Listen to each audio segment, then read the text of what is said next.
Hello, everyone, and welcome to another edition of TEDXcellence, the show in which I find out how teachers have positioned themselves as the arbiters of all things that are good and decent in the world.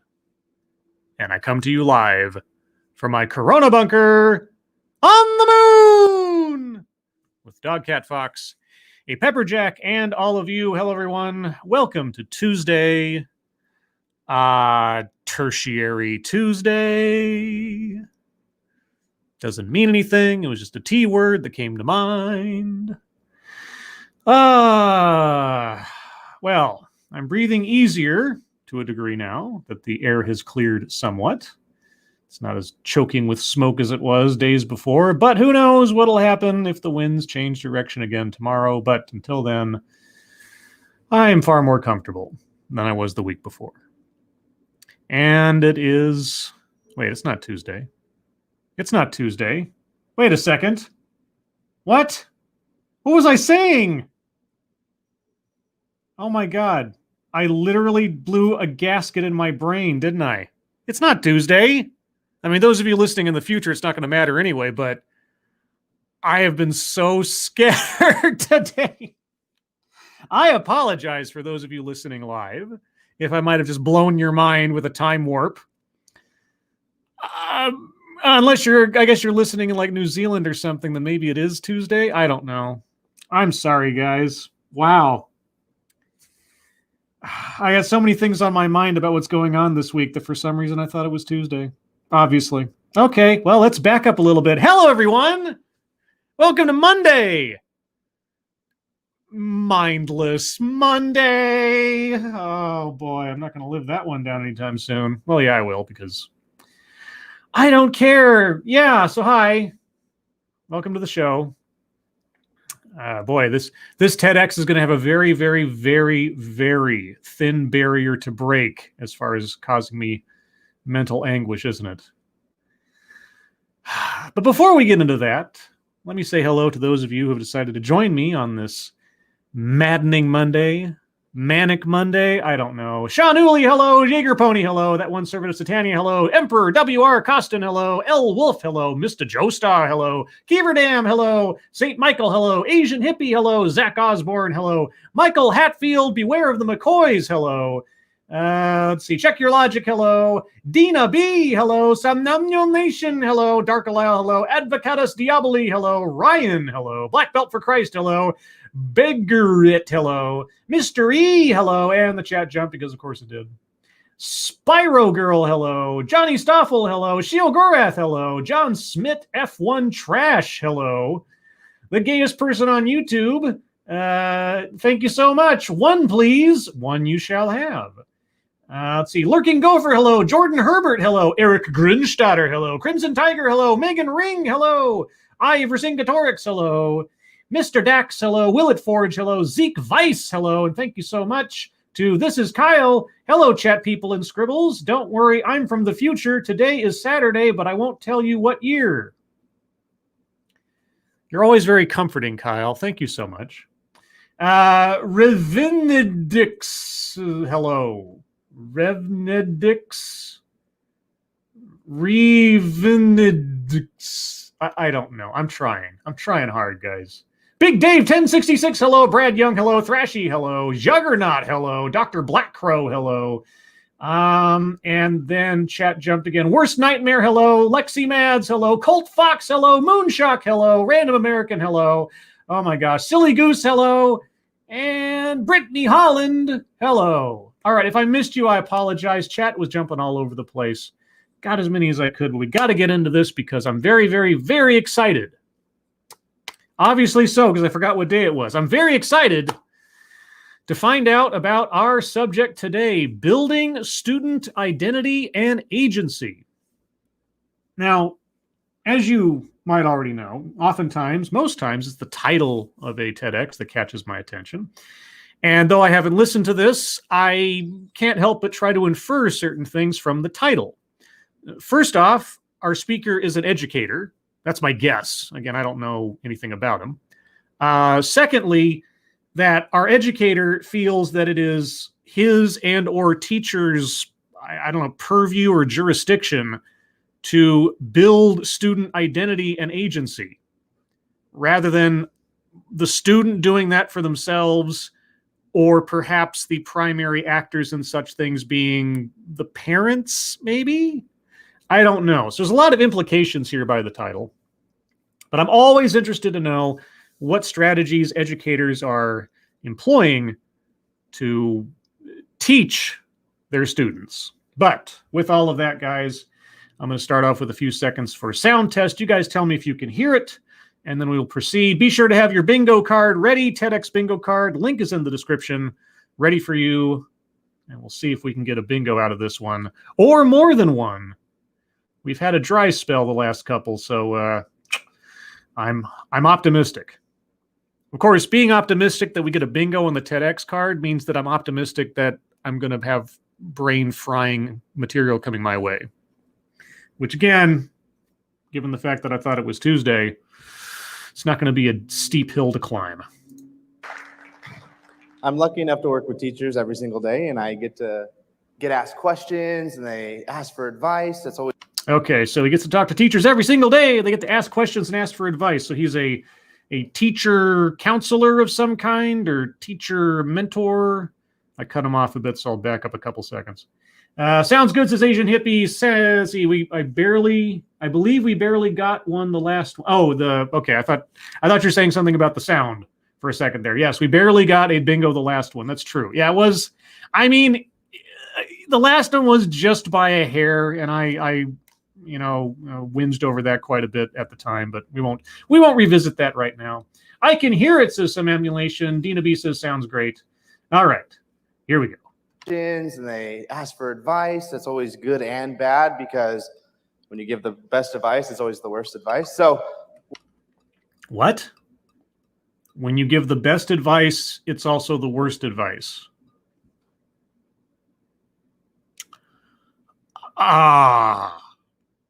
Okay. Sure. When I work with some teachers, the first thing they ask me is, what should I do as a new teacher? And the first thing I tell them is go watch a movie. And I ask them to go watch the movie The Help. The first thing they should do as a new teacher is to watch the movie The Help. Oh, okay. Yeah, no, if that's your best advice, that's probably not good advice. But all right, give me your argument as to why that's the first thing a new teacher should do. And everybody's like, why would I watch the movie The Help as an educator? How does that make me a better learner? Yeah, that is effectively my question. Well, if you don't want to watch the whole movie, there's one clip we need to watch. So don't watch the movie The Help. Just watch one clip. Okay? If he's about to play a clip from The Help, I really hope it doesn't click off some kind of content match or something. That would tick me off. Every educator, every adult, every parent. Every educator, every adult, every parent. Man, this must be the most profound piece of footage ever filmed. So Aibileen, that's played by Viola Davis, grabs her little child that she's working with, and she sits down, and she looks her in the eyes and says, repeat after me. Okay. You is smart, you is kind, you is important. You is smart, you is kind, you is important. Got it. Now, I know this had a little backlash in the media, but that message is deep. Oh, what was the backlash about? Or are you just going to say that and not quantify it? Okay. Because at that time, that little girl repeated that same statement. She said it back to an adult. Wow, that's profound. Guys, there's a phrase out there for doing something or saying something in front of a child, and they sort of reflexively say it back to the other person. What is that? I think it has something to do with I'm not sure. You is smart, you is kind, you is important. And when I look at that, that's where educators should start. That's where educators should start. In what way? Saying things to children and have them repeat them back? Yeah, that's kind of how teaching works in a way.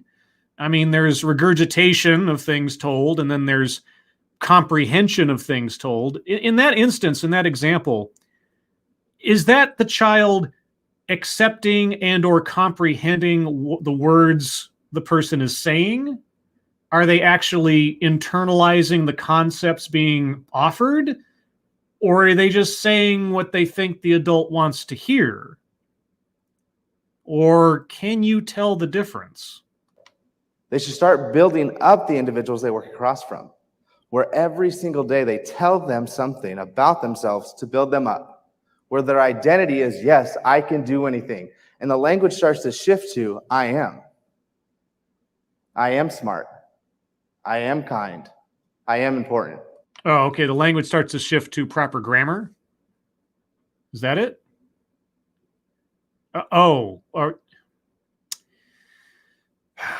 Yes, being encouraging to small children, being supportive to small children, encouraging them, supporting them, helping to build up their esteem, their tools for building up self-esteem. Sure, okay. I guess. I mean, it's kind of a convoluted way of getting to that point, but I don't inherently disagree with it. But then, is that the teacher's job to do that? Or... That's how students should feel every day they walk into a school setting. Well, what if they're not doing their homework? What if they're not doing their best? What if they're screwing up? What if they're acting out? What if they're misbehaving? I know, I'm being a cynic here, but I can't help myself. Thank you, Megan Ring. Reflexively repeating words is called echolalia. Echolalia? That's not just two lollipops falling into a cavernous space. Okay, I got nothing. I really don't. I only know 3 jokes. Sorry. And when they go home, they should have that same feeling when they walk in the door at home. What if they come from a broken home? Okay, now I'm just getting really grim. They see their parent, they see their brothers, they can say, I am. Oh, they couldn't do that before they went to school. They didn't have any sense of self-worth before they encountered the teacher. Only after going to school, only after the teacher has done it, will they be able to go home and have that same feeling. Okay. Now let me shift this movie for you a little bit, all right? I'm gonna direct The Help 2.0. Oh, okay. The Help 2.0. With the only scene necessary from the entire film being that one tiny scene, even though you tell everybody to go watch the whole movie. Okay. How long is The Help 2.0? Is it more than one scene? I'm going to shift the language. We're going to pick up. Okay, I know he probably didn't, but I just heard him say, I'm going to shit the language. I'm going to back up a second or two because that, I know, I'm being an absolute child right now, but I can't help myself. 2.0. I'm going to shift the language. We're going to pick up that baby right now.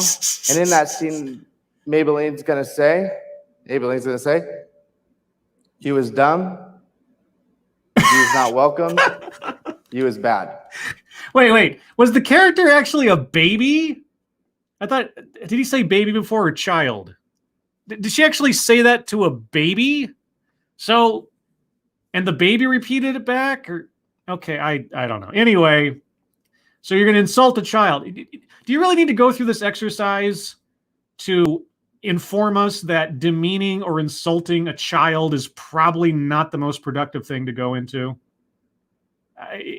Really? Oh, okay. You're on this one. You're pushing at an open door. So I feel like I'm going to waste the next few minutes of my time. Saying that to a child would make you leave that audience, make you leave that theater. Because no, it wouldn't. What if it was a comedy? What if the kid was dumb? What if it was done for humor? I'm not that thin-skinned, or at least I can take in context. I don't know about you. Because you'd be upset that we told a child they couldn't be them best selves. Be them best self. Okay, all right. Over to the bingo card real quick. I'm circling free space. I'm also circling mind reading assumes motives because you have no idea what I'm going to do in a movie theater. You don't know. Let's see. Make something about race, sex, etc. for no reason. Not yet. Marginalize marginalization. Not yet. Plays victim. No, and I'd be surprised if he does. Equity. Not yet. Word salad. I mean, despite the intentionally bad grammar, I understand what he's saying so far. Self-vilification or wretchedness. I'd be surprised. Attempt to coin new buzzword, buzz phrase. Not yet. Feminism. No. Childhood or family anecdote. Not yet. Benevolent condescension. I wouldn't be surprised if we get there. Systemic, institutional, not yet. Patriarchy, no. Contradicts own point argument, not yet. Toxic, no. Privilege, no. Weightless example, not that I can tell yet. Leaves out vital context, I wouldn't be surprised. Microaggressions or unconscious bias, maybe. Takes credit for something done or experienced by others in their demographic, not yet. White supremacy, no. Wage gap, no. A list, not yet. Anecdote that probably never happened. Not yet. Okay, so 2 on the board, guys. Excuse me. Free space, mind reading assumes motives. Let's continue. They weren't good enough. Because when we do that to children, it builds their identity in a negative way. You don't say. They start to say, I am bad. I am not welcome. Yeah. I am dumb. And people say, well, why would you put it that way? Because when I look at schools right now, that happens. Really? Really? There are teachers who are looking kids in the eye and saying, you is dumb, you is unwelcome, you is whatever. Really? Okay. Why are those teachers not disciplined?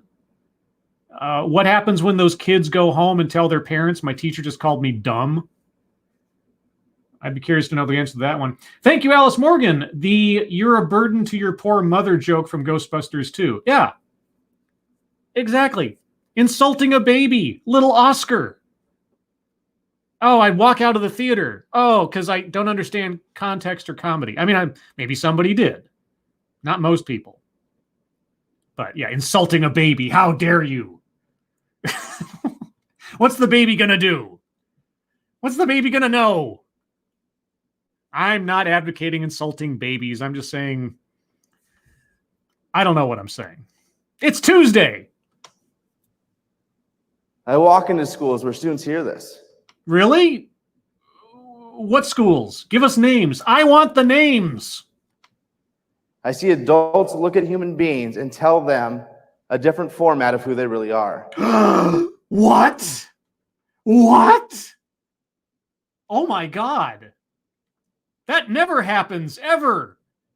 You walk into schools, do you ever see kids saying something derogatory to another kid? You ever see adults say something derogatory to another adult that runs counter to perhaps their own self-image? Is this a bad thing? I don't know. Are they trying to insult someone? Or are they trying to demean someone to encourage them to do better? I don't know if you've ever seen the movie Full Metal Jacket.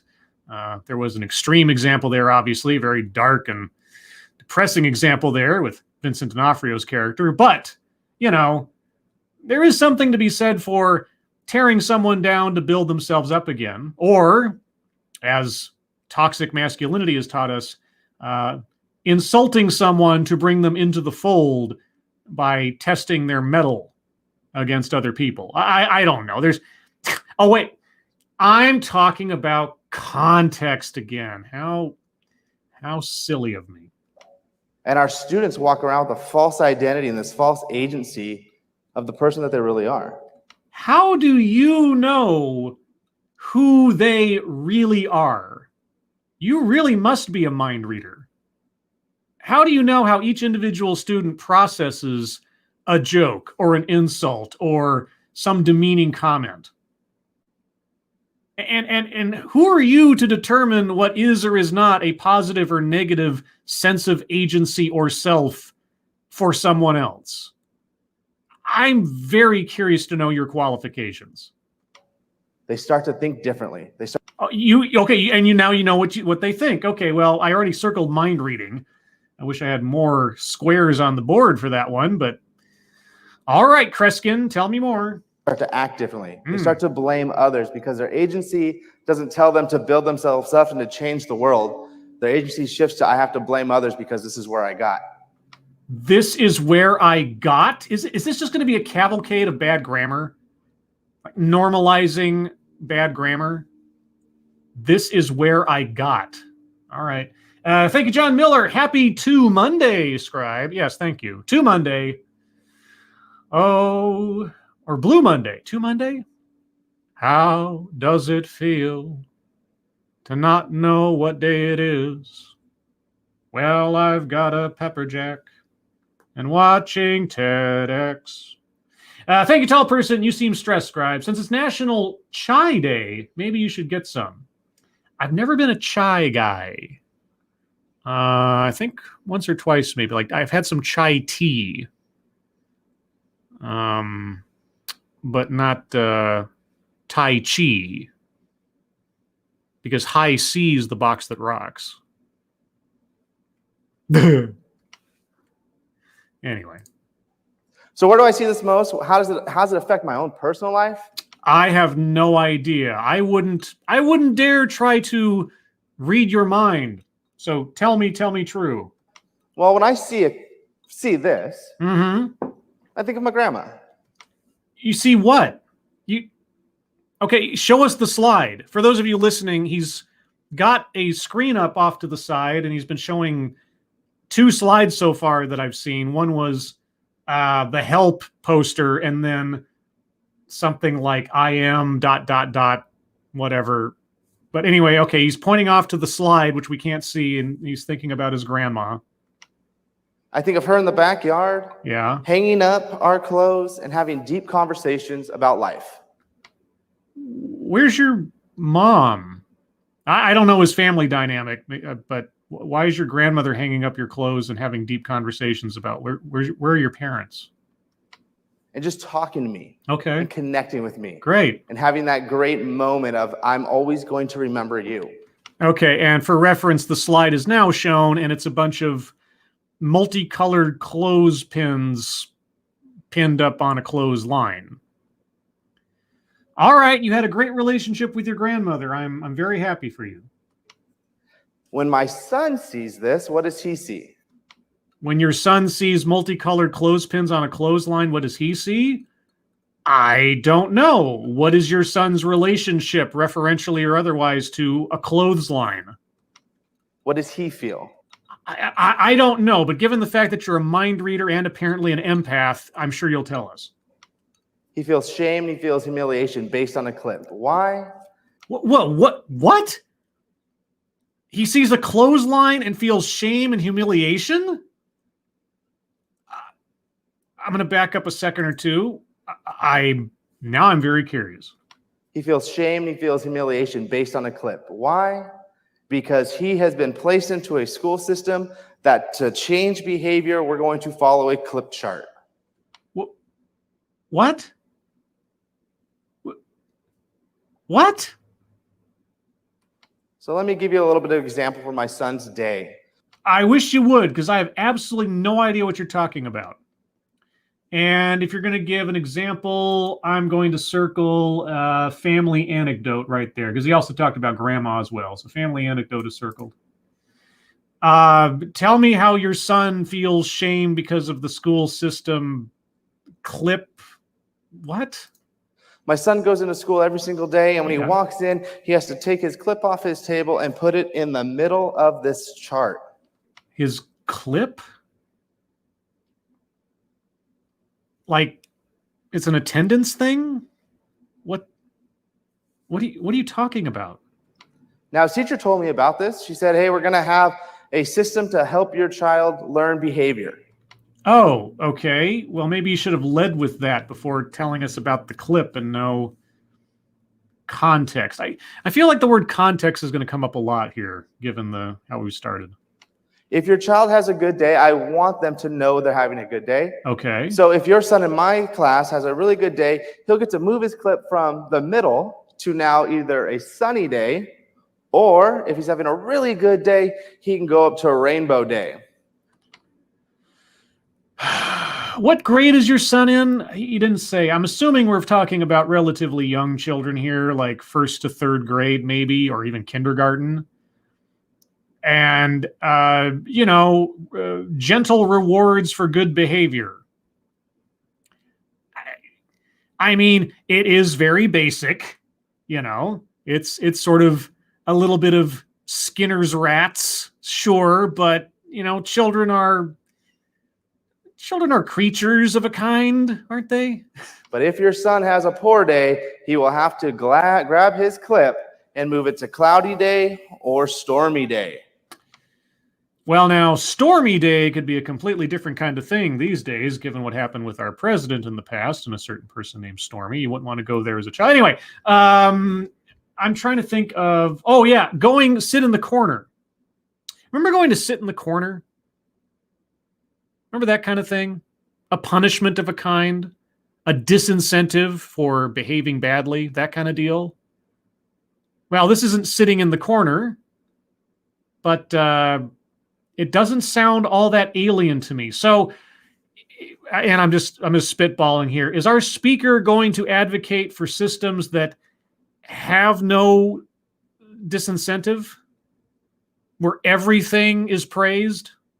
Are we going to go into that assume brilliance territory? Thank you, John Miller. Know how my folks knew if I had a good day or not? They asked.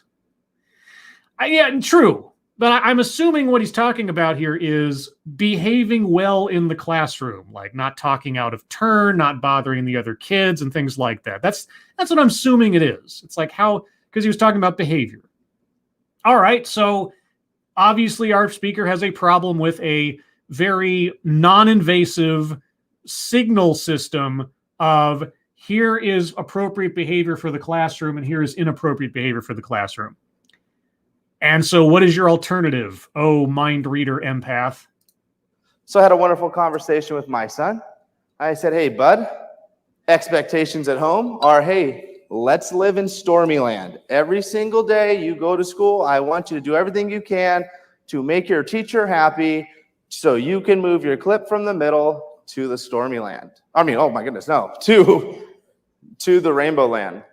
Okay, well, he just had his Monday, Tuesday moment. So given my own brain fart, I'll extend that to him because I'm a benevolent spectator.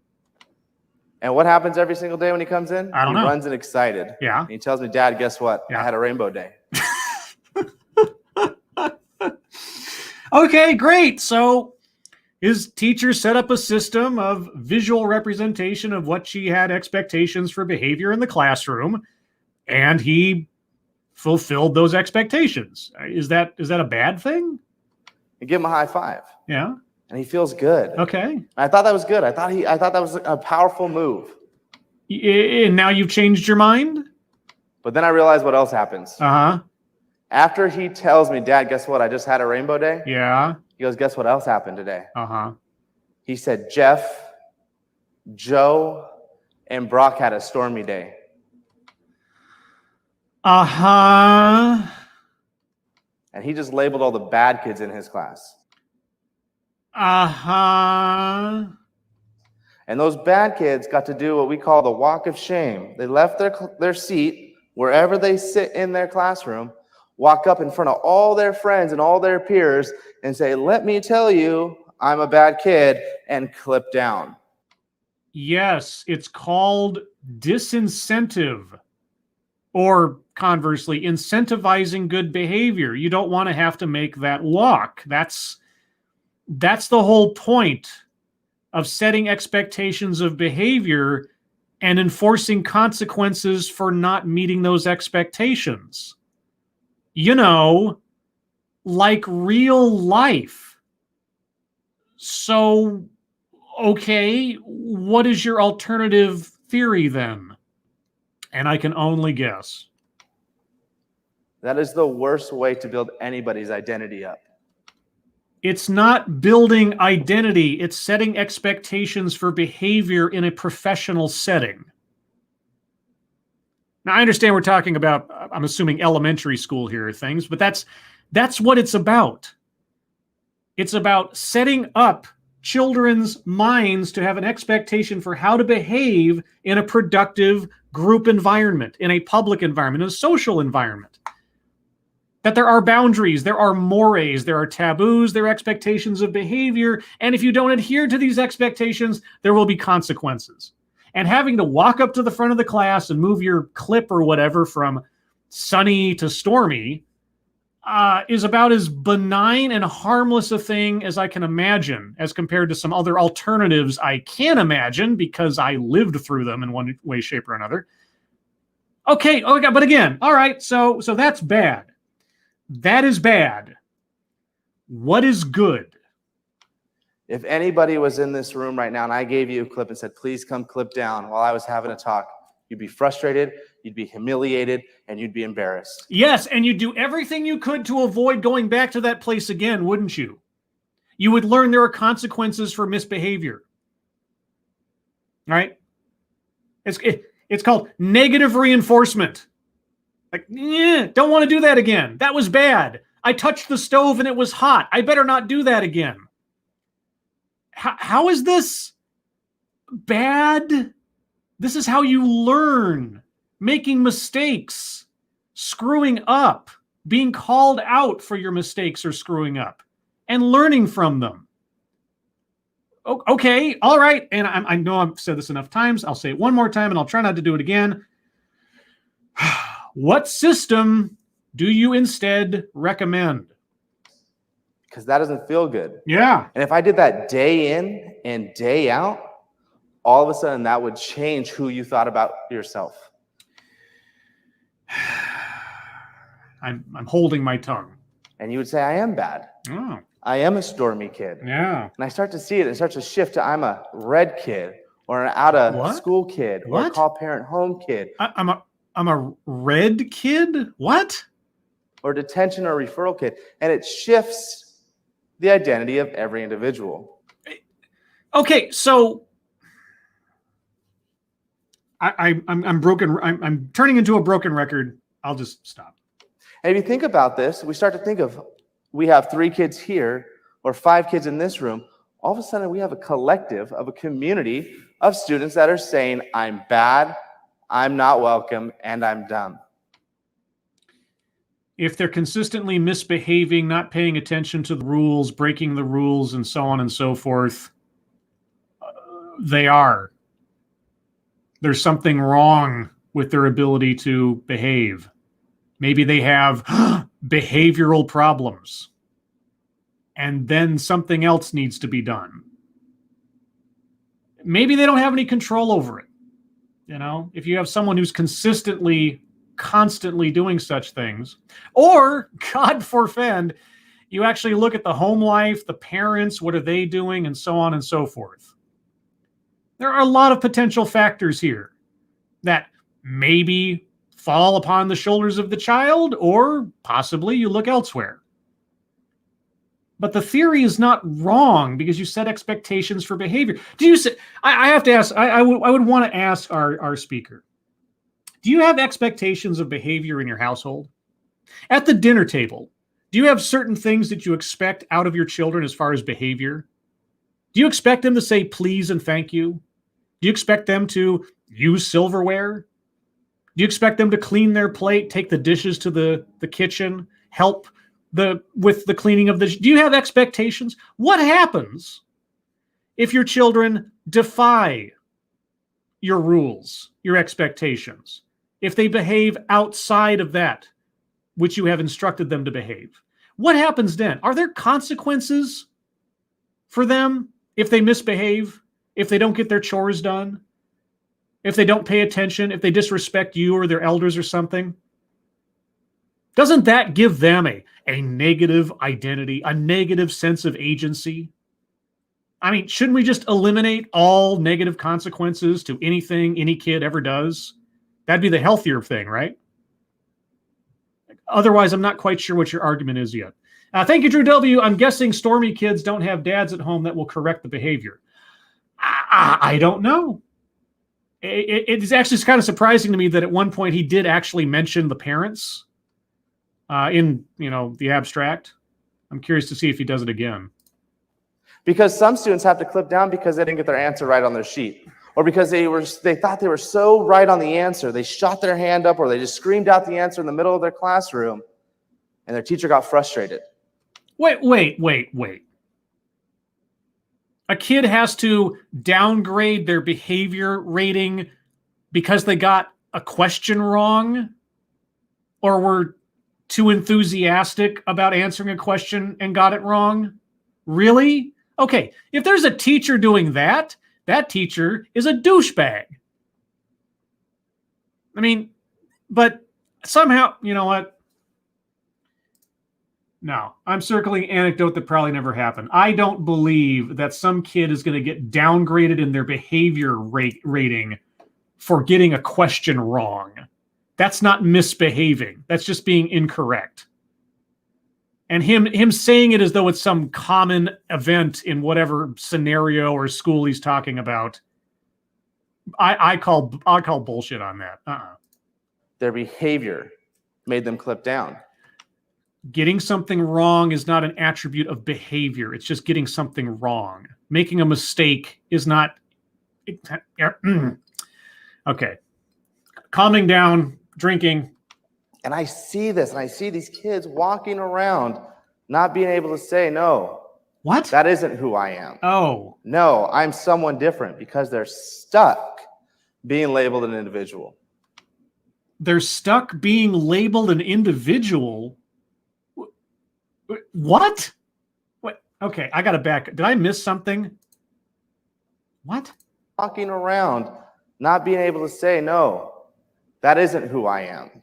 No, I'm someone different, because they're stuck being labeled an individual. What? Okay, I really hope he expands on whatever the heck he was just saying in the next few minutes or seconds, actually. Otherwise, I'm circling word salad because I don't have any idea what that was supposed to mean. So what do we have to do? Number one thing, if you have a clip chart, rip them down. I can't recall. Is a clip chart a common tool in schools these days? I'm trying to remember if there's anything like that when I was growing up.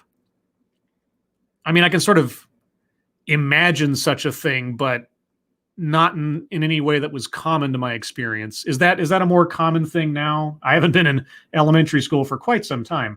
Thank you, understatement. You can talk to kids on their intellectual level without infantilizing them like schools do nowadays. Kids aren't stupid.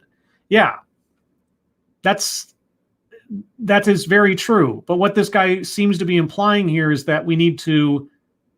Okay, all right. I don't want to put words in his mouth. I don't want to make any more guesses. But okay, take down clip charts or their equivalent as inherent evils. Take them away. Okay. I like the structure. Don't get me wrong. Kids need to understand when they're doing well, and kids need to understand when they're having a hard day. Well, okay, then how do you suggest that be broadcast to the kid? If you say it's necessary, why take down the clip chart? Or, I'm sorry, what is your alternative plan? But talk to them. What? How is not, oh my God. Are you saying the teacher does not explain to the child why they're being downgraded in their behavior rating? It's just some kind of machine or something? There's no communication either at the beginning of the school day or during the course of this rating system that says, now, if you remember to keep your hands to yourself tomorrow, you'll go into the sunny side of things. Really, they're not talking to the kids. What are they doing then? Go and tell them face to face, kneel down, get to the corner, pull them outside and say, hey, guess what? Today you're being amazing. Well, but that's not...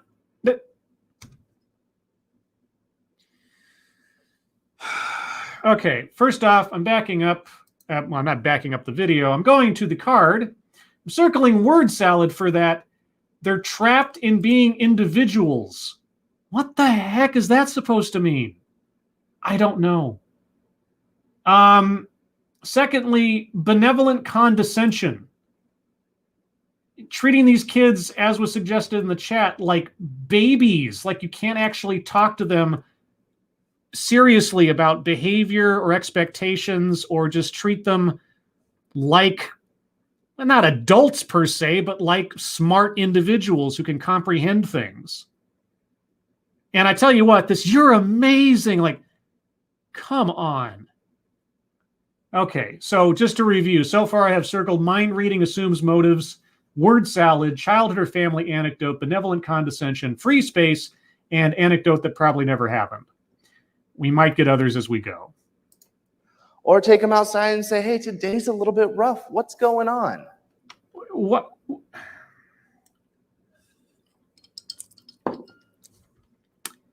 Okay. That's not necessarily bad. I guess it depends. Is it some kind of grand change from prior behavior? And who's watching the other kids when you're taking this one kid outside to... Do you know what classroom sizes are like these days? Can you imagine having to take aside every individual kid every time they do something sideways in the classroom? I don't think you understand the inherent efficiency of the clip chart.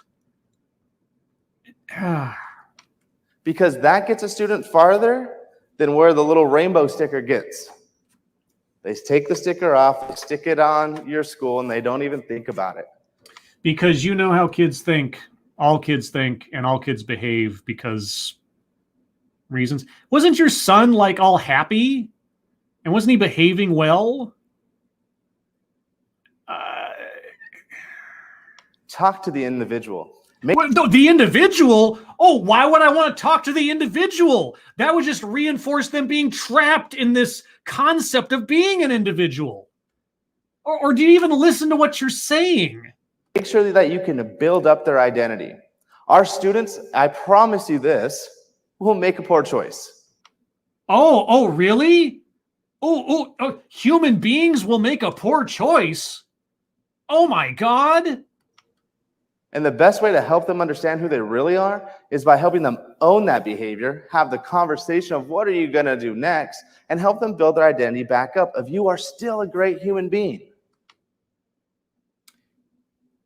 If there is not a negative consequence for negative behavior that the individual has to acknowledge through some kind of action or penance, like, say, walking up to the front of the classroom and physically having to mark themselves as having misbehaved, how do they own it? We're halfway into this talk. You have outlined what you say is a problem. You've outlined what you say are the negative consequences of said problem. And yet at every turn, at every opportunity, you offer nothing in the way of alternative, because you're actually just kind of making the case for the thing you're saying is bad. Thank you, Drew W. All 5 of my kids had clip chart. Okay, the boys had the hardest time because the behavior expected was that of calm little girls. Aha. Okay, clipped. I'm trying to remember. I don't think we ever had a clip chart or something like that. I'm sure there was something, but at the time of my life where that would have been employed, it's so long ago. That would have to be like kindergarten through, I don't know, 3rd or 4th grade, maybe. I don't know. You're still a great student. Are they? What if they're stupid? What if they don't try? What if you know the kid's intelligent, but he's not paying attention in class, or he's joking around, or he's, what if they're not? What do you do then? Thank you, Zach Osborne. Think the gold star sticker board. Okay, okay, you're right. Excuse me. You're right. We did have something in like 1st or 2nd grade with a gold star or something. Oh my God. I'm really reaching back into my memory now. It doesn't really matter. I mean, there have been systems of incentive for good behavior in elementary school classrooms forever. You know, whether it's a clip chart, gold stars, a stamp on your hand, whatever. This is nothing new. It's been used forever. And despite the fact that I'm sure at some point or another I got in trouble or didn't behave correctly, I sit before you here today, a fully formed and productive member of society who has no idea what day it is. And you can do whatever you want in this world. No, you can't. No, you can't. Why are you lying to the children? I will never fly under my own power.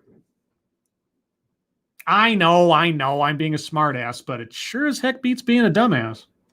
So when they feel that identity, their agency shifts to, yes, I can. Because if we don't, we're going to see our students fade back. And there's no role for parents in this. If the kid's misbehaving in class, is there any point at which you contact the household? You contact the parents? Does this entire burden of shaping a student's identity/agency fall upon the teacher? Are you taking that responsibility away from the parents by any chance? Or are you involving the parents in the child's education? Because almost to a one, I never hear in these educational diatribes about the teacher's responsibility or the teacher's role ever involving the parents in the process.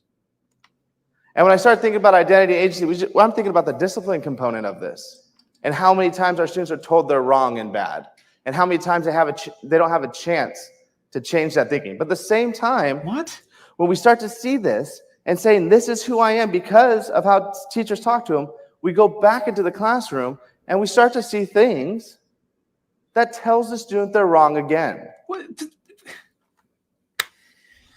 If the clip chart is reset every day, then the kid has the opportunity on the next day to improve based on what happened the day before. The chart is there to encourage good behavior and to reward good behavior and to disincentivize bad behavior. I'm sorry, I'm just going to have to be a broken record. What is your alternative? What is the alternative to some kind of formalized system of rewards and consequences? Not to say that a reward isn't a consequence, but you know what I mean. What is it? What are you pitching here? You're not pitching anything so far. It's like playing your own voice back at you out of phase. It's turning into a null zone. And we're finally being able to see some of this come to light in the news. But ladies and gentlemen, when we see this in the news now, what has been written on some of our students' homework assignments in the red marker that goes fast through our papers. What? This happens too often. What happens? And it goes back to the identity. If you get a paper back and it said, hey, I really enjoyed what you wrote here. We're missing a couple points. Why don't we fix this together? Rather than saying this is wrong, this is bad, and red marks all over. Okay, I had both kinds of such things coming to me from different teachers as I went through school. Some were very, this is right, this is wrong, da-da-da-da-da. But almost all of my elementary school teachers put notes on the side. Hell, even some of my college professors did as well. You know, it wasn't just this is a red check mark and this is a, green, whatever, green star or something. It was like, this is wrong. Take a look at page 22, or you need to do da-da-da-da-da. There was actual teaching going on in the notes. So if there is a teacher out there that just does red marks with no context or explanation, they're a bad teacher, or they need to get their craft down better. But I'm actually struggling to think of a teacher in my early years, at least, that didn't add some kind of constructive criticism to it. Or didn't at some point or other sit down and say, this is what was wrong, or this is what you need to work on, or something with like a writing assignment or whatever. So, but again, I don't know what schools he goes to. I don't know what teachers he deals with. But Okay, what is your suggestion in the alternative? Which student is going to thrive next? I don't know. We talk about the discipline component, but think about your feedback component. You haven't even talked about the discipline component. You've dismissed the discipline component. You've said that cloudy days and stormy days are bad and they shouldn't even be there effectively. Because then you're classifying kids on their behavior, and how dare your well-behaving son say something like, "Oh man, Jack behaved terribly in class today. He got a stormy cloud." When you talk to kids, yeah, what do they feel? I don't know. Do they feel good about who they are? I don't know. Is their identity is I am strong, I am smart, I'm ready to learn tomorrow? Are they leaving your classroom saying, I'm never going to get this? I'm dumb.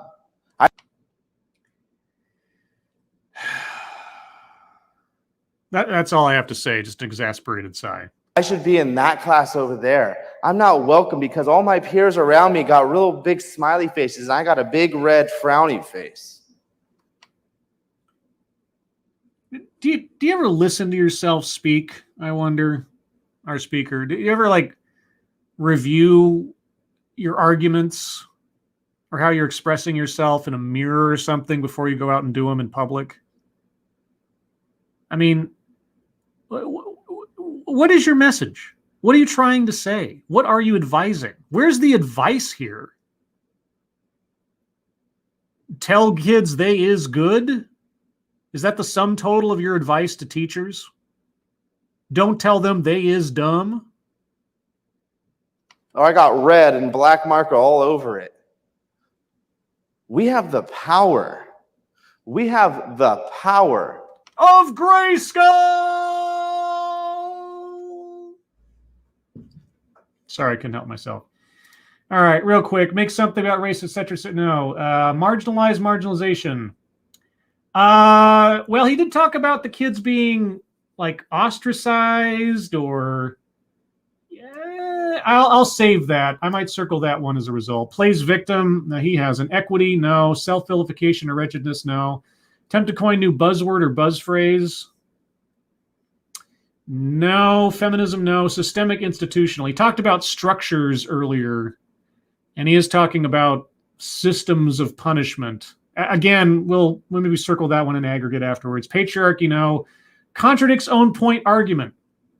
Yeah, I'm circling that one because he keeps talking about discipline and so on and so forth and having, but he dismisses the clip chart as though the clip chart represents that which must be dismissed, and yet he talks about the very thing the clip chart is there to do as something that needs to be done anyway.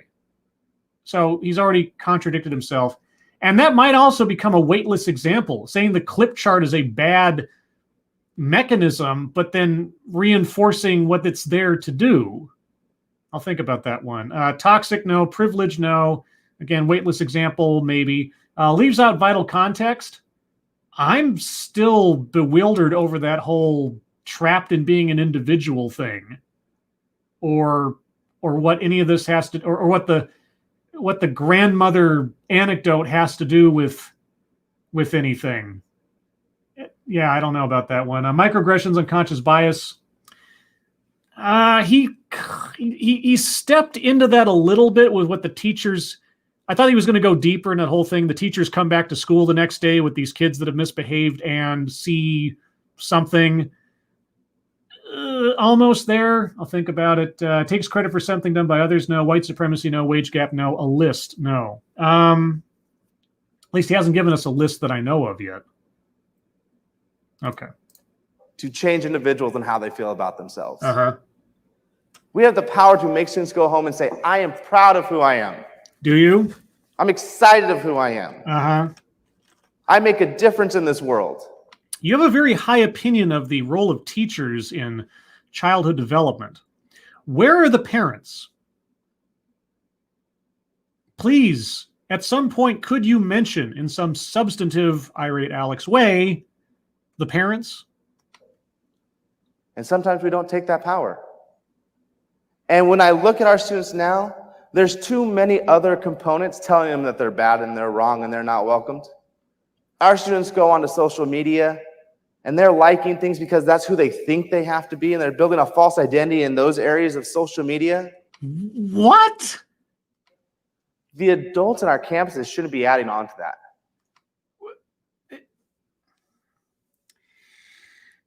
How about the parents limit what their kids are doing online?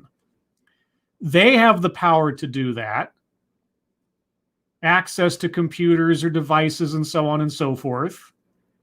Are you going to mention maybe bringing the parents into this process? Ever?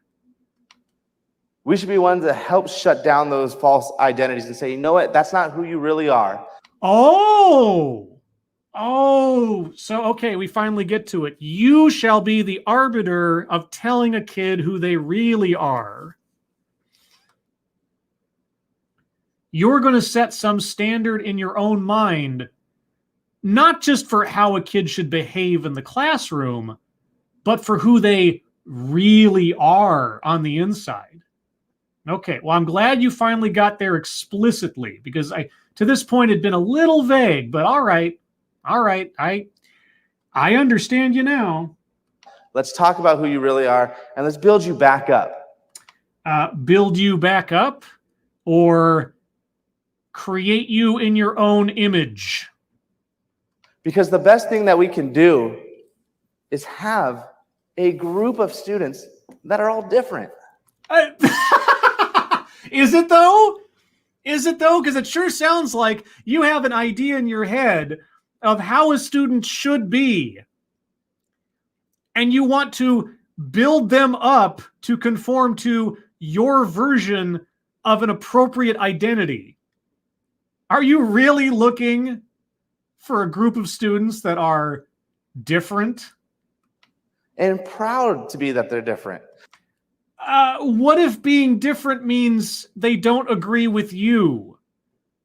What happens then? Do they need to be built back up into a positive identity? And proud to say, I'm going to do something different. What if doing something different isn't necessarily misbehaving, but doesn't agree with your worldview? Do they need to be built back up into an identity that you find positive? Because that makes change. Oh. I want kids that have bad behavior to be able to say, you know what, that was a bad day, rather than I'm a bad person. How do you signify to that kid that it was a bad day, but that they're not a bad person? How would you, I don't know, how would you represent that in some way that was meaningful to the child? I mean, we can't have clip charts. We can't have anything that is sort of a tangible representation or a public confession of wrongdoing or anything like that. So how would you do that? I want students to fail the test to say, I failed the test. Not that I'm a failing in life, that I failed the test. I'm going to do it better next time. Because all teachers are making personal slights against students in their very marrow for misbehaving and or getting a test wrong. You're accusing a lot of teachers of doing a lot of bad things.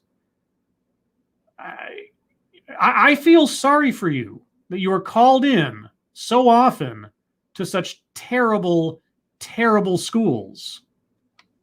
Because I don't want all the students to be the same. You don't? Well, you just vilified the idea of individuality earlier before rolling back on it as a positive. So which is it? And sometimes what you're doing is you're putting kids in categories of, you're the good kid, you're the bad kid, you're the kid I just want away from me. And our students see it. Our students hear the tone you talk to them with. Our students see how you interact with them. There's a study back in the day, it's called the still face experiment, where a mom sits in front of her child, and the child is crying and screaming and pointing, and the mom gives her all the attention in the world. And that student, at that moment, that baby knows that this mom cares about me. And even at a very young age, like I said, all of a sudden, they start to feel good about who they are. In that same experiment, the mom shuts her face down, still face, doesn't move. The baby cries, screams, points, jumps all the way around. The mother never moves. The baby breaks down, cries, changes who they are to try to grab the attention of an adult.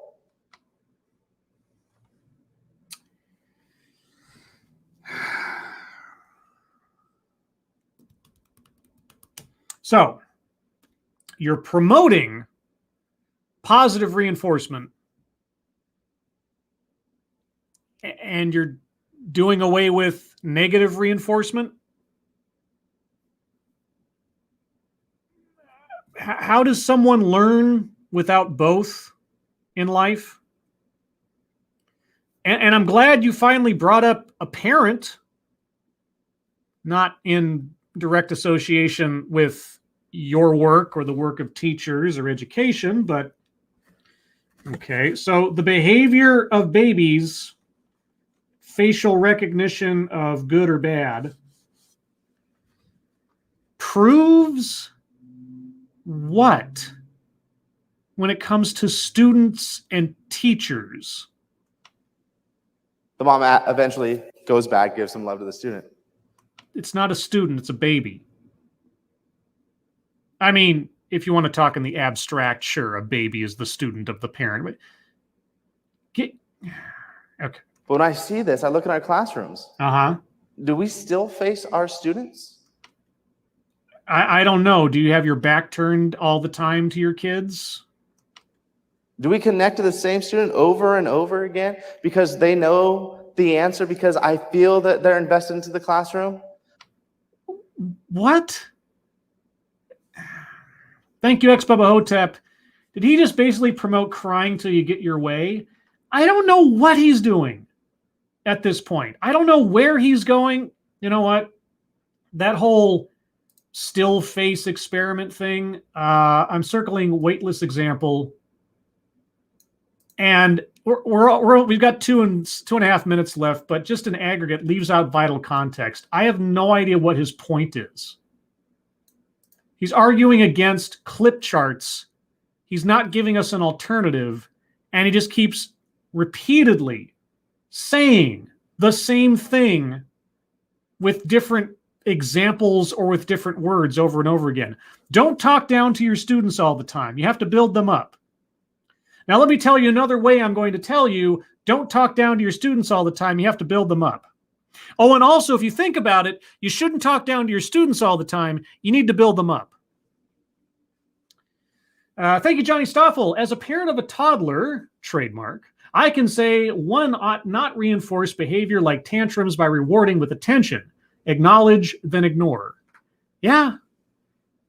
That's it. You don't want to reward bad behavior. You want to disincentivize bad behavior. You want to set expectations, reinforce them when they're broken, and reward when they're adhered to. Compliments help. Good job. I mean, how many like sort of soap operatic yet almost poignant stories have we seen in our life where you've had the kid or the son or the daughter or whatever who's done terrible things, and all they wanted was their mom or their dad to tell them, good job, just once. Could you tell me good job? You got the parent who's like, you know, the tiger parent or something. I mean, it's melodramatic, but it's not entirely based on untruth either. You know? Anyway, thank you, Chicago Mike. Just got here, and it looks like our speaker is almost off the red dot. Do we know what happens when a speaker steps off? Well, I always thought it was kind of like a sumo match. You know, like if they actually leave the fighting territory, they lose. But I've seen some people step off before, and they still stayed on point. So I don't know. I'm not going to put a square on the chart for leaves red carpet, because sometimes there is no carpet, or it's a square, or it's just a platform. But anyway, we've only got a couple minutes left here, so maybe he'll get to a point. I doubt it, but. So I shift over here and don't look over here. So the identity of these students is, I'm not welcome to this classroom. I don't have the right answers, and my teacher doesn't believe in me. You already went over all of this with the help example. You keep repeating yourself as though it is some new revelation or point. It is not. You're not saying anything that you didn't already say 12 minutes ago. I encourage you, when you get into your classrooms, talk to every single student that you can. So you're assuming that grade school teachers make absolutely no contact with their students individually at any point in the course of the school year or the school day at all. You're encouraging elementary school teachers to form a relationship with their students, who presumably they see every day, because elementary school, at least the ones I went to, you always had the same teacher every day, the same group of students every day. You didn't start switching up teachers for periods and things like that till junior high. Over the course of a school year, you're saying that teachers are not engaging individually with their students. This is your advice.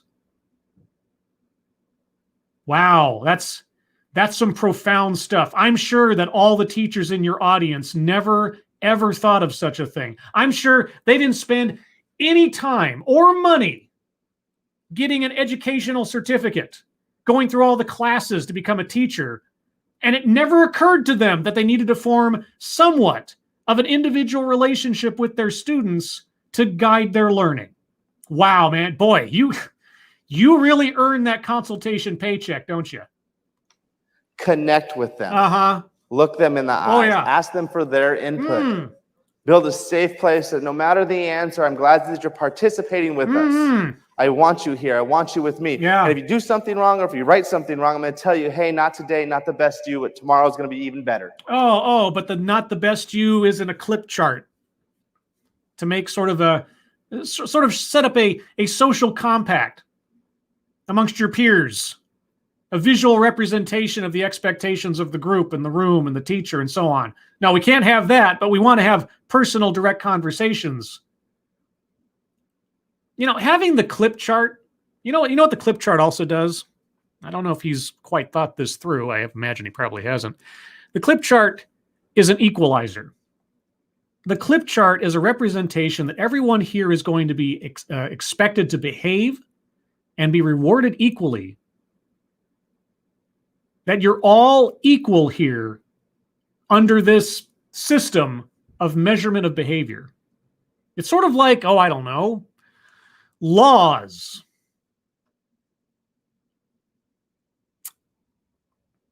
I don't know, having private personal conversations with each individual student away from the other students and not having a common set of values you're setting up in the classroom that everybody has to adhere to and keep an eye on one another and themselves for. You think that's necessarily the best system? That no one's going to believe they're getting special treatment or someone else is getting treated differently than everybody else in a private conversation? See, here's the thing, and I don't know if this has occurred to our speaker or not. When I was growing up, and this isn't a humble brag or something, this is just the way it was, I ended up in the gifted class. You know what the gifted class got? Well, we got work that was advanced in education by a year or two ahead. So I was doing pre-algebra in 6th grade.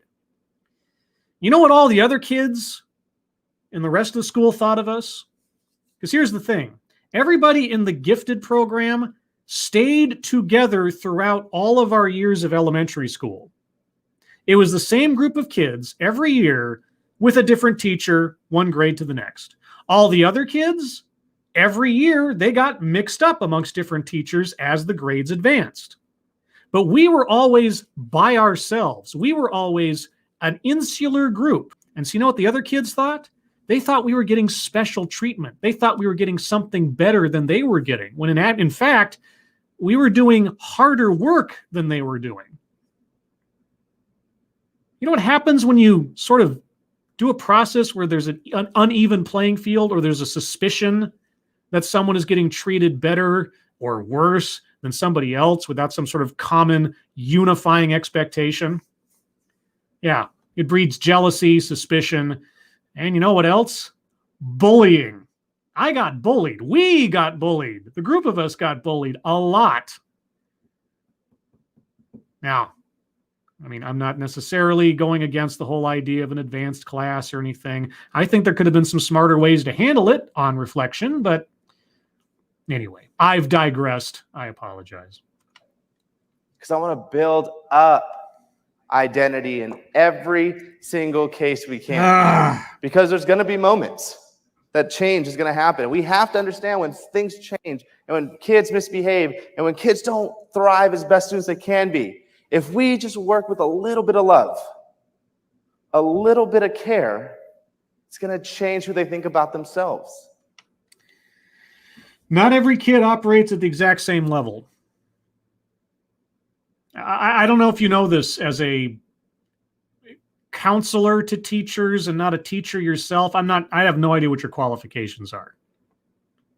Not every kid learns at the same pace. Not every kid learns in the same way. Not every kid's going to behave exactly the same. And not every kid is going to define themselves by how their teacher decides to try to mold their identity.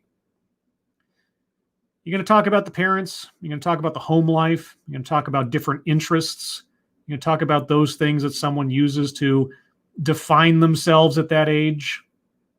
Or you're going to talk about what the teacher wants them to be, what the teacher assesses them to be, either good or bad, right or wrong, the proper identity, the wrong identity.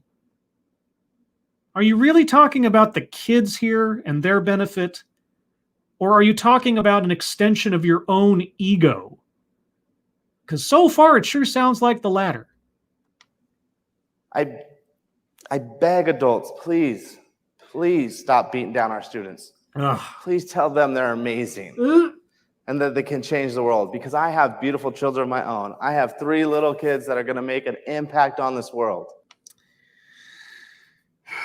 If you presume that all adults are making children feel like crap all the time, if you look at another parent who's not a teacher or something and you assume they're making their child feel like crap all the time, you have a very, very dire worldview. Because the accusations you are making, implicitly or otherwise right now, I don't know what you think about the kids, but you think very poorly of adults.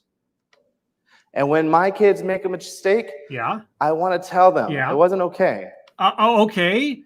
So like a clip chart, they will know that they made a mistake in some tangible fashion, right?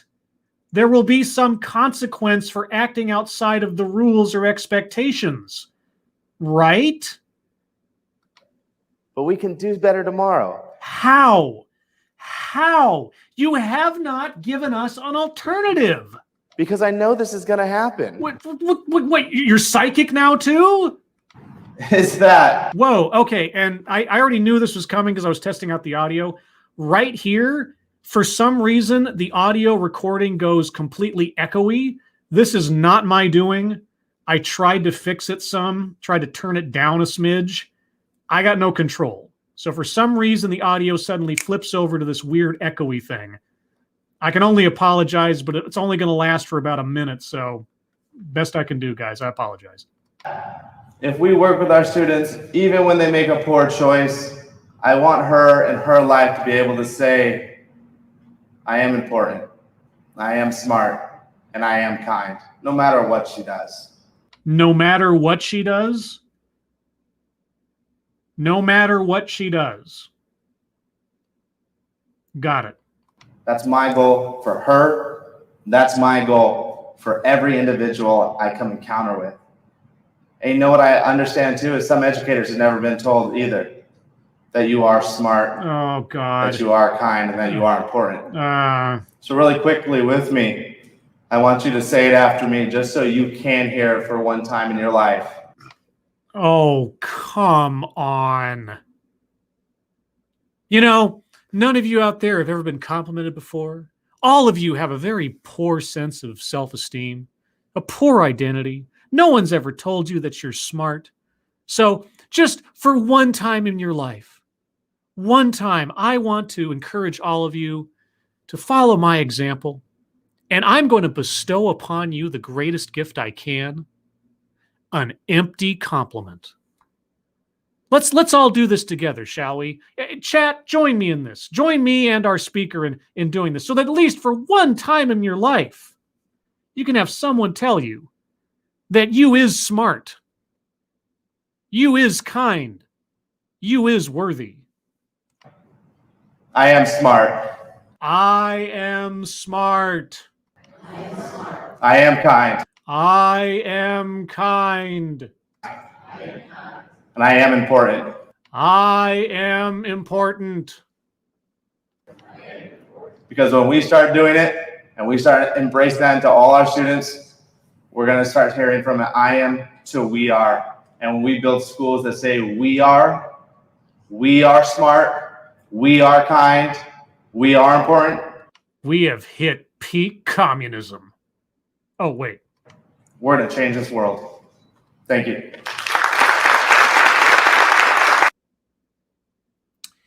Thank you, Chicago Mike. Now pinch hitting for Pedro Bourbon, Manny Moda. I don't know what that means, or if I just said something that's encoded and I just embarrassed myself. Either way. Okay, well, that was a whole lot of nothing, guys. Again, just like with the merit tyranny guy. He downplayed, the guy downplayed and vilified the idea of merit, but never offered an alternative to fix the problem he was citing. This guy says clip charts are evil. A physical representation of the expectations of a classroom behavior is evil and bad. Telling a kid they've done wrong. And also, he's equating telling a kid that they misbehaved with, you're dumb. That's not the same thing, buckaroo. But you wanted to make them the same thing somehow. Thank you, Chicago Mike. Airplane reference. Oh. Okay, now I vaguely... It's been a long time since I've watched Airplane. You know, the most significant sight gags and everything, and that always stick in my mind, of course. But, okay.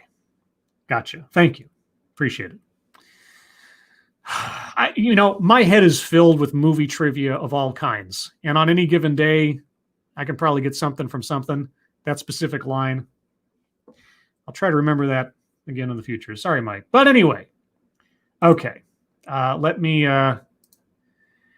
get our bingo card up and let's review it one more time here before we move on. Okay. This is what I have so far. Let's go over it. Make something about race sets, etc. for no reason.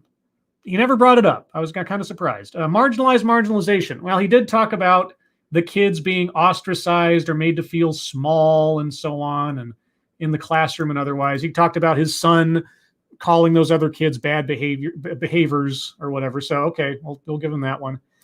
Plays victim. He never did. Equity. No, I mean... I'd have to stretch in saying equity these days represents the concept of equality of outcome. And he was talking about an equality of outcome for all kids. Even though he was talking about like tell kids they did wrong when they did wrong, just don't use a clip chart or something. So I don't know. Do I want to stretch on that one? I'll think about that one. Self-vilification or wretchedness. He never talked himself down at all. He was the king of all insight. Well, that didn't happen. Attempt to coin new buzzword, buzz phrase. I mean, if I was being very generous, I'd say that repetition of those three mantras or whatever, or that one mantra, I guess, could be seen as a buzzword or buzz phrase. Oh, God, how generous do I want to be here? Okay, I'll set that one aside. Okay, so right now, equity and buzz phrase are maybes. Feminism, no. Systemic, institutional. Yeah, he talked about the school system. He talked about what teachers are doing. I mean, whether he was correct or not, he was talking about a system of treating children badly and that kind of thing. So patriarchy, no. Toxic, no. Privilege, no. Microaggressions, unconscious bias. He did talk about going into class and having teachers assess their kids as categorizing them and so on based on their past behavior. So an unconscious bias is right there. I'm going to take that one. Take credit for something done, experienced by others in their demographic. No, I mean, I could say the arrogance of him sounding like he was saying something new and revelatory would be taking credit for common sense, but I don't think that fits. White supremacy, no. Wage gap, no. A list. He never gave us a list. Not a formal list. So, okay. So this is, I'm going to update the page again. This is where I'm at. Now,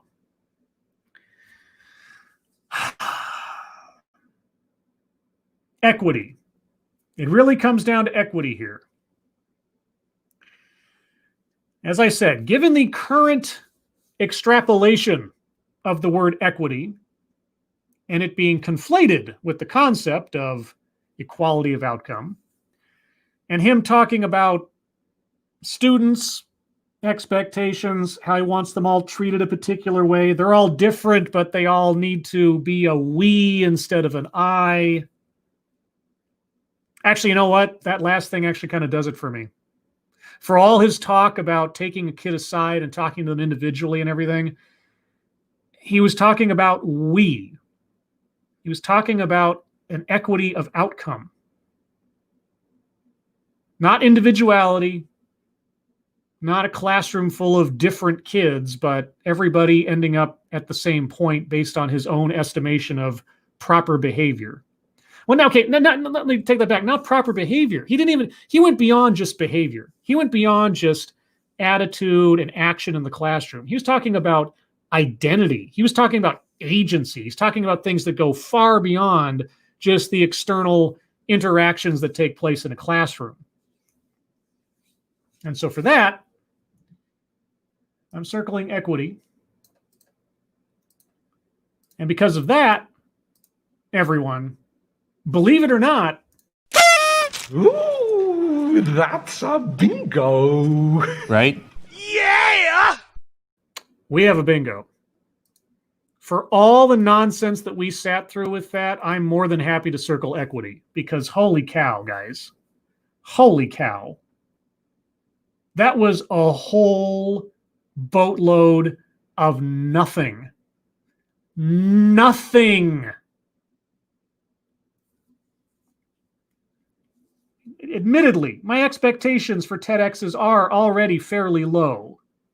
But to have two in a row where absolutely nothing is offered up as a solution to the articulated problem. Nothing. I mean, I will take a flawed solution. I will take a crazy solution. I will take a solution that falls apart on its face instead of no solution at all, or no suggestion, or no alternative, or no idea. I mean, I get it. There are places and there are circumstances in life where a problem is obvious, but a solution is not. And maybe there's some catharsis, maybe there's something useful in going over the problem, and at least at the end being able to say, and despite all of this, I'm not sure what to do about it. I could accept that.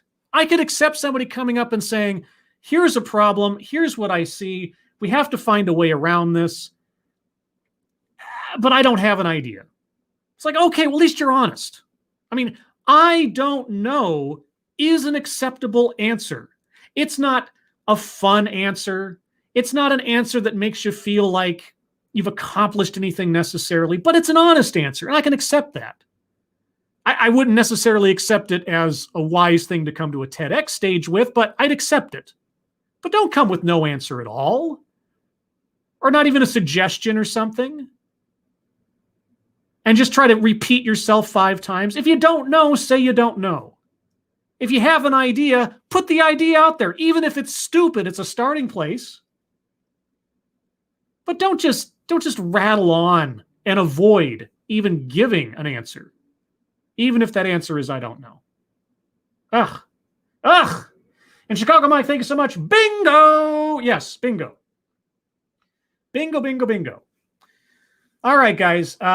So that's a bingo. I'll take the next couple minutes here for you guys. Give me your comments, any questions, any observations. If you have any really good arguments for any other squares that should be circled, I will entertain those as well. Let's see. Green Death. Did we burn a hole through word salad from circling it too frequently? I mean, in spirit, yes, but in practice, only once. Let's see. Lexi Mads. His solution was to give each kid individual attention and remind them they don't suck every day. But that doesn't defeat the utility of the clip chart. That's the thing.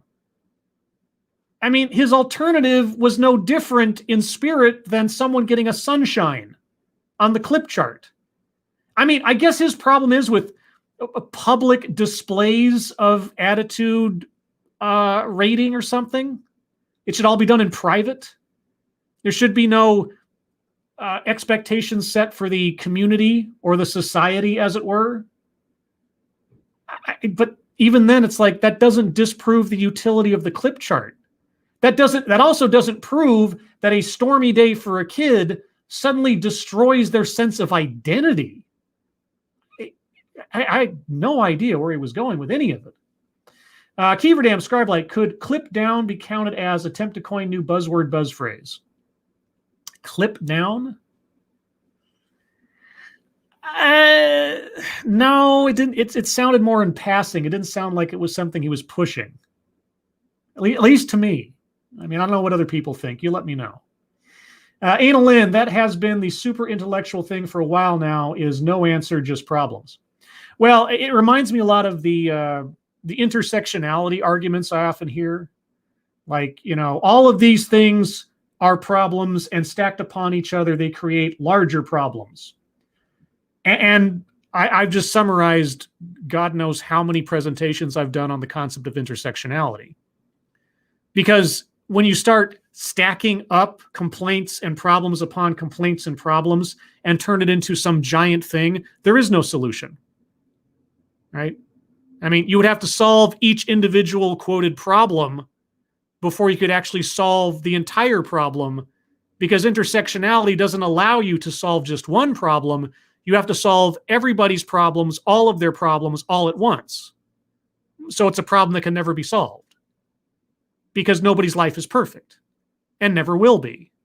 So it's just a perpetual complaint machine, more or less. But yeah, like, don't even offer. I mean, in this instance, he had a very specific thing that I guess he was aiming for. Like, how do you, in a classroom, build up and reinforce a kid's self-esteem? I didn't understand why he never talked about self-esteem.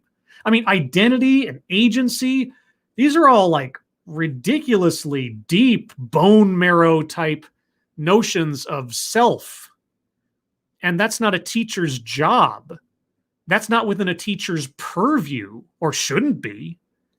And once more, he never brought up any substantive relationship of the parents in the process. If there's one thing that disturbs me more than maybe anything else in all of the teacher educational whatevers I've looked at over the years, it's the constant and almost regimented absence of the parents being considered in anything in the process. It's always the teacher. It's always the school to prison pipeline,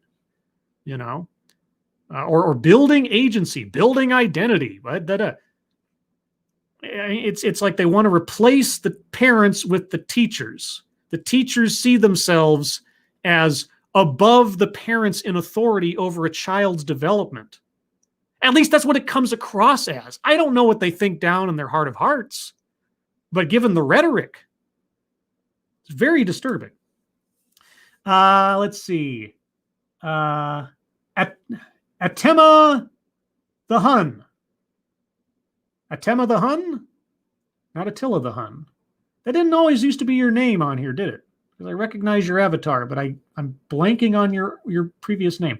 There isn't supposed to be a solution. Literally all post-Marxism is the jilted Musings of Failed Communist, Scribe Light, the ideology of Karenism. Yeah, well, I mean, and the other advantage, I guess, of the perpetual problem is if you're the problem solver, technically, you never stop having a career. Because a non-ending problem or an unending problem has an unending opportunity for employment to solve the problem. Right? So if you never define what diversity looks like, you will be a diversity officer in your company forever. If you never define what equality is, well, you'll be an equity specialist forever. It's nice work if you can get it. A couple more comments, guys, and then Atem of the Hun. It's always been my name. Has it? Okay, maybe I'm thinking of something else. I apologize. I could have sworn. All right, I'm just going to take my brain off for a second. No, I can't take my brain. It's Tuesday, right? John Miller, this is probably because we have been propping teachers up as the cornerstone of child rearing, mostly due to crappy parents wanting the schools to raise the kids, Scribe Light. That could be true, too. That could be true. But it doesn't become any less disturbing. Let's see. Irate Prostate says, Atema is fam, Scribe Light. Okay, I apologize. Maybe I had another brain freeze or something. I apologize. Don't mind me. I don't know what I'm talking about half the time. And let's see. Mr. E, child identities don't really begin forming until they become shitty teenagers. Well, that's the other thing, too. I mean, there's something creepy about saying you're going to start trying to mold the identity of a child. A child. And everything he was talking about sounded like early grade school. In the time where a child is most vulnerable to suggestion, most malleable, etc.